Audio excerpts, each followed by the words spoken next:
Welcome to Furniture Industry News. Today is Tuesday, May 26th, 2026. Thanks for tuning in. We've got a packed briefing this week, covering consumer confidence, the new top 100 retailer rankings, a major mattress consolidation story, a sharp op-ed about who is still investing in this industry, fresh consumer trend data from Houzz, and another digital-first furniture brand making the jump into physical retail.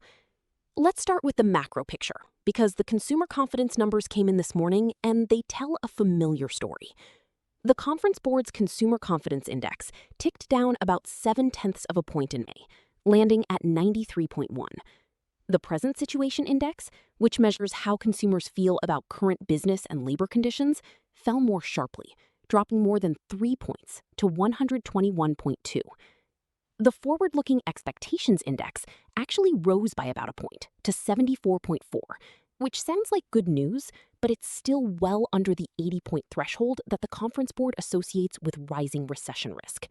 What's interesting is what showed up in the write-in responses. Consumers are mentioning oil and gas prices more often, and mentions of the war in the Middle East are climbing. The Conference Board's chief economist, Dana Peterson, tied the May dip directly to inflationary pressure from that conflict. Now, here's the takeaway for furniture retailers. Furniture is a confidence-driven, deferable purchase. When households start feeling pinched on gas prices and wider geopolitical worry, the new sofa gets pushed to the next quarter. Expect price sensitivity to dominate the floor. Doorbusters and financing offers are going to outperform aspirational positioning. The thin silver lining is that the forward-looking index improved slightly, which suggests consumers may be willing to re-engage by late summer if energy prices stabilize. Now to the big retail story of the week. The latest Furniture Today Top 100 report just dropped, and after 2 rough years, the largest furniture retailers in the country finally posted a sales gain. Combined sales for the top 100 reached about $51.2 billion in 2025, up just under 1% from the year before.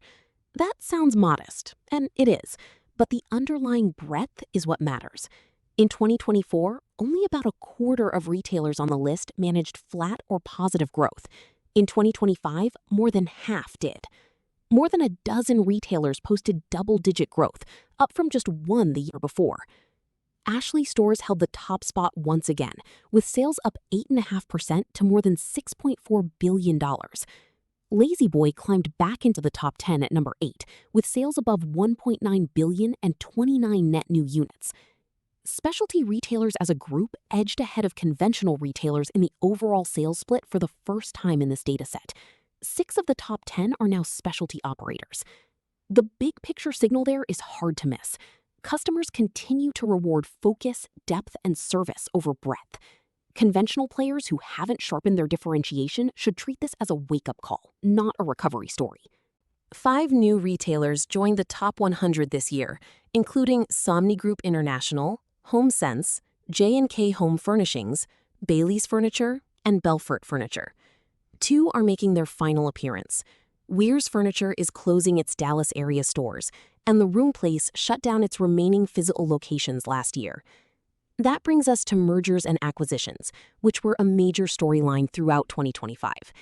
The biggest move was the Tempur Sealy and Mattress Firm combination, now reported jointly under Somni Group International, which debuts on the top 100 at number 3. As part of that transaction, Mattress Warehouse picked up 176 former Mattress Firm and Sleep Outfitters locations. The result was a 45% sales jump for the year, the largest growth on the list. That move represented roughly a $140 million increase, and Mattress Warehouse has more than 30 additional store openings planned ahead. Other notable deals. American Signature, which operated 125 stores and represented more than $1 billion in sales, filed for Chapter 11 and closed. Dufresne Spencer Group, last year's number 14, was folded into Ashley's Global Retail Group. Regency Furniture acquired Crest's Value City brand. J&K Home Furnishings absorbed Infinger Furniture. HOM bought Hennen's Furniture. Boston Inc. added 4 Colder stores and an Ashley location. Furniture Mart USA picked up 7 Becker Furniture stores. The pattern is clear. The acquisition pipeline is doing what organic growth couldn't, consolidating share into fewer, stronger hands. For independent retailers, this is a moment of opportunity and pressure simultaneously. Well-located store boxes will keep coming to market as weaker operators exit, and the cost of standing still keeps rising as larger players compound their advantages. That theme connects directly to a sharp op-ed this week from Ray Allegrezza, editor emeritus at Furniture Today. He calls out an industry that, in his words, has gotten very good at talking about uncertainty, and praises the small group of operators that are still investing through the cycle. His central example is Matrix Furniture Group, led by Rajiv Bedi, which posted growth of more than 14% last year, while continuing to expand distribution and roll out dozens of new collections each market cycle.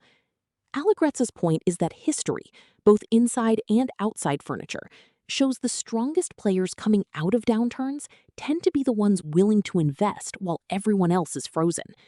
He cites Cummins Incorporated leaning into AI data center power infrastructure, and contrarian shipping operators who buy assets when competitors retreat. He's careful to note that this isn't a case for reckless expansion. Weak balance sheets and poor execution don't become strengths simply because someone decides to be bold. But there's a real danger in mistaking survival tactics for long-term strategy.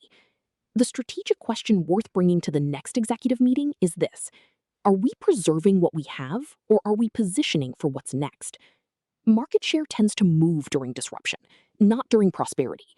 The operators who emerge stronger from this cycle are unlikely to be the ones who spent it waiting for clarity. On that note, let's talk about who's actually expanding right now. RH is targeting 48 new markets, along with growth in 27 existing markets.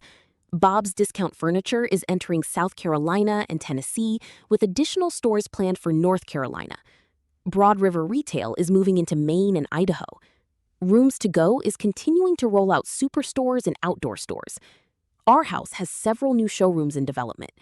Gardner White has 9 new stores in the pipeline, and HomeSense is planning 11 openings this year. Shifting gears to consumer trends, Houzz just released its 2026 U.S. Emerging Summer Trends Report based on year-over-year search growth on the platform from January through March. The data points to a few clear directions. Curves and soft geometry are everywhere. Scalloped tile searches are up 210%. Arched range hoods are up 177%. Rounded kitchen islands up 123%. Curved staircases up 66%.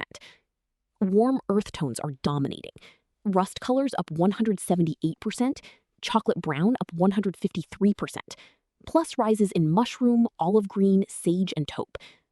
Tactile textures are also climbing. Sandstone up 257%. Linen wallpaper, Venetian plaster, and travertine flooring all showing strong gains. But the most striking number in the report is in the nostalgic rooms category. Searches for mahjong rooms are up nearly 2,000% year over year. Bibliothèque rooms up almost 200%. Card rooms, speakeasy spaces, and puzzle rooms are all surging. Wellness rooms and biophilic design are also climbing fast. For merchandisers, this is a clear signal. Buyers should bias fall and winter assortments toward warm neutrals over the cool grays that dominated the last cycle. Visual merchandising should plan vignettes around named room concepts: the game room, the reading nook, the wellness corner, rather than the generic living room set. And for any retailer with social or email reach, those room-specific search surges are a content marketing opportunity. The last main story is about Article, the Vancouver-based digital-first furniture company. Article announced it will open its first 2 U.S. brick-and-mortar locations this fall, one in San Francisco's Design District and the other in Bellevue, Washington's Bellevue Collection. The U.S. is Article's largest customer base, and the West Coast represents about a quarter of its total purchases. Both stores will offer free in-store interior design services. Article's product range falls in the mid to upper mid segment, mostly priced between $500 and $2,000. Its first store, which opened in Vancouver in 2024, drove 47% of the company's revenue growth in that market last year. Article plans to operate 5 physical stores in the foreseeable future, including an upcoming Toronto location. The bigger pattern here is that digital-first brands keep going physical. Gantry opened its first lighting showroom this year. Cozy, the Montreal-based brand, is expanding across North America. Now Article is joining the wave. The line between online and store-based brands is dissolving. For traditional retailers, this is a heads-up. The new entrants are bringing tighter brand control, integrated design services, and modern formats. The way to fight back is on the experience side, with service depth, design help, fast delivery, and local relevance, not on price alone. A few quick items before we wrap up. Off-price furniture continues to carve out a real lane. HomeSense, the TJX-owned brand, debuted on the top 100 at number 48.